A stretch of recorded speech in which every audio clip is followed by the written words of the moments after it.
Hey, this is two-time world champion and Gold Glover Benji Molina, and you are watching BT Talks Baseball. Take it away, Brett.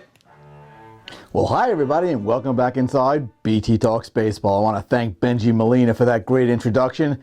My guest today is Mets legend Jerry Koosman. Of course, Jerry's number 36 was supposed to be retired at Citi Field just last weekend.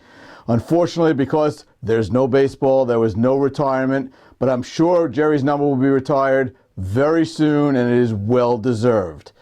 Now, Jerry Koosman had such an outstanding career for the New York Mets, coming up in 1967. However, one thing that eluded Jerry was winning 20 games in a season. That finally happened in 1976, and today I want to talk to Jerry about that milestone event. Let's get right to it. Jerry, thanks so much for joining me right here on BT Talks Baseball. Can you talk a little bit about what it was like for that big game, that big number 20 in 1976? Yeah, that game stands out in my mind as one that I'll remember for a long time. I was certainly ready for it. I was, certain in my mind I was going to win it. And I remember throwing a curveball in the bullpen that I didn't throw right. And I just reminded myself I got to, do this to get it right. And it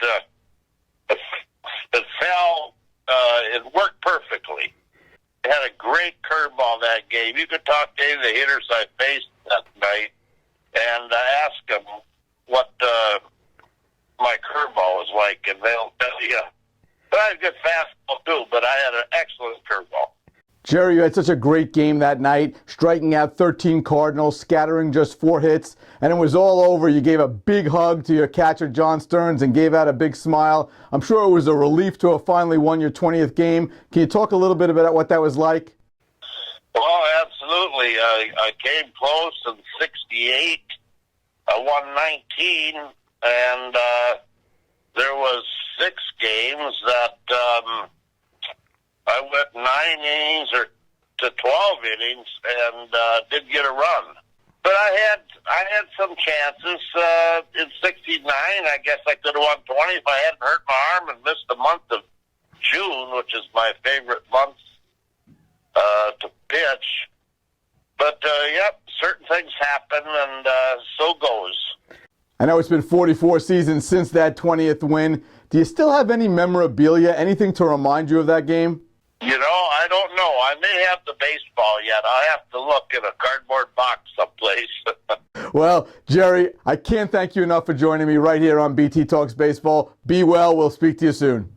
Okay, thank you. That was Jerry Koosman, who was never the number 2 pitcher on those New York Mets teams. He was really the 1A behind Tom Seaver, a world champion, an all-star, and in 1976, a 20-game winner. Well, that'll bring us to our segment called There Used to Be a Ballpark. And today I want to talk about the Polo Grounds. Probably best known as home to the New York baseball giants, it also served as a home to the Yankees, the Jets when they were known as the Titans, the football giants, and of course the New York Mets for their first 2 seasons in 1962 and 1963. One thing about the Polo Grounds that a lot of people don't know is they never played polo there.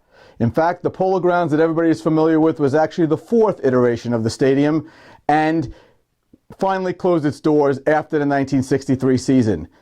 The only remaining remnants of the Polo Grounds is the John T. Brush stairwell, which takes people up to Coogan's Bluff, where the Polo Grounds used to be located. And you can see by this photo exactly where the staircase was in relation to the stadium.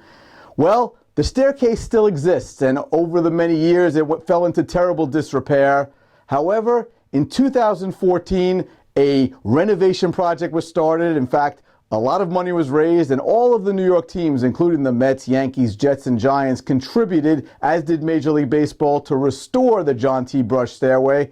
And here's what it looks like today. In 2015, it was unveiled, and it looks like this today, and it is once again used, and it is a very nice reminder that the Polo Grounds once stood, and this is how people got up to the stadium.